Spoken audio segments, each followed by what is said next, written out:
Bonjour, je suis Thierry Lominet, j'habite aux Philippines et je suis graphiste. Ravi de vous retrouver. Le thème d'aujourd'hui, c'est votre demande de devis à l'imprimeur. Alors là, on aborde un point qui nécessite parfois de multiples allers-retours entre l'imprimeur et le client. On oublie toujours quelque chose. Voilà donc les points clés à respecter si vous voulez que votre imprimeur ne pique pas une crise. Le format, capital, c'est un des facteurs de la quantité de papier à utiliser. Dans le cas d'un système de pliage ou d'une brochure, il faut aussi indiquer le format ouvert et le format fermé. Il faut également préciser le sens, c'est-à-dire à la française, au format portrait, à l'italienne, au format paysage, à l'allemande, une piqûre en haut, comme les calendriers de pompiers par exemple. Si c'est un dépliant, le type de pliage. Alors, il y en a beaucoup. Un pli central, deux plis roulés, deux plis accordéon, trois plis portefeuille, pour ne citer que les plus courants. On fera une autre vidéo pour rentrer dans les détails. Attention, si le papier est épais, il nécessitera un rainage pour le pli. Ça veut dire qu'on marque le papier en le pressant pour indiquer là où il va pouvoir se plier. Indiquez également si le document a une forme de découpe. Pareil, on fera une vidéo spécifique sur les formes de découpe. Si c'est une brochure, le nombre de pages bien sûr. Il faut que ce soit un multiple de 4. En effet, quand vous pliez une feuille de papier en deux, vous trouvez 4 faces, pas 3 ni 2. Alors une petite astuce, sur les gros livres au format standard, genre format A4 ou A5, préférez un multiple de 16 ou de 32, c'est moins cher. Le type de brochage. La piqûre, c'est la plupart du temps avec deux agrafes. Le dos carré, plutôt pour un nombre de pages plus important.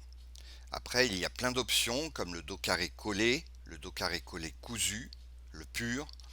À voir avec votre imprimeur pour toutes les options en fonction de ce que vous désirez en temps de conservation et en qualité.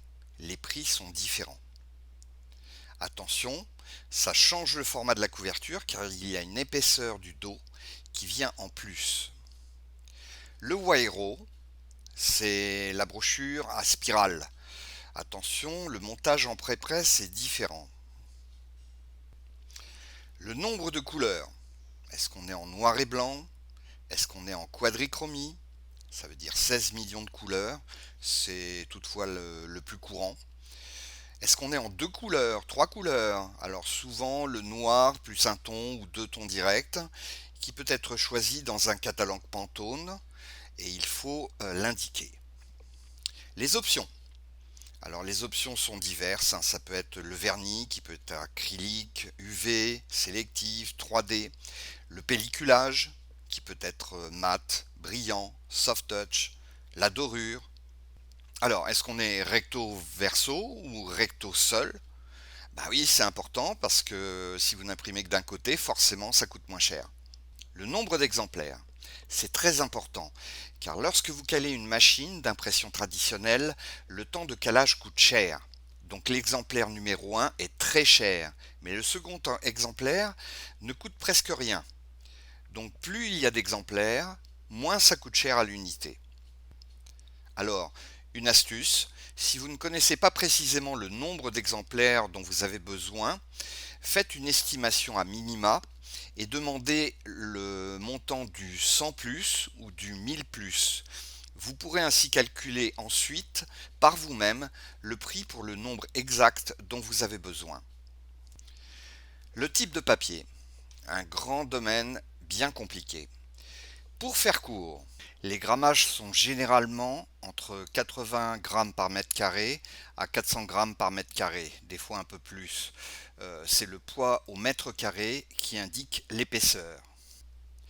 La qualité du papier, qui peut être mat, brillant, demi-mat.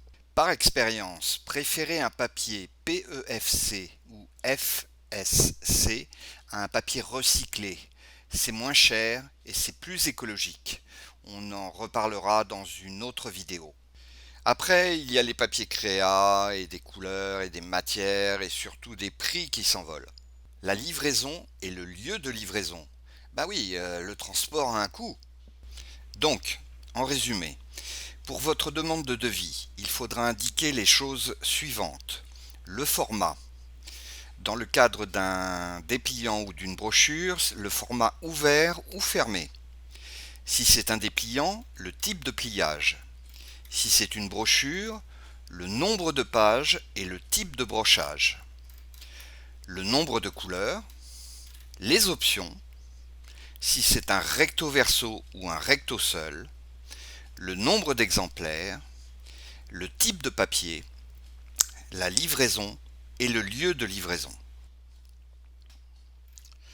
Bon, déjà, si vous avez indiqué tout ça à votre imprimeur, il vous prendra au sérieux. J'espère que ça vous aidera dans votre prochaine commande. Si vous avez des doutes, bien sûr, demandez à votre graphiste de vous guider dans vos choix. Il saura vous indiquer ce qui est le mieux pour vous. Voilà, c'est la fin de cette petite vidéo. J'espère vous avoir donné quelques informations intéressantes qui pourront vous servir et je vous dis à la prochaine.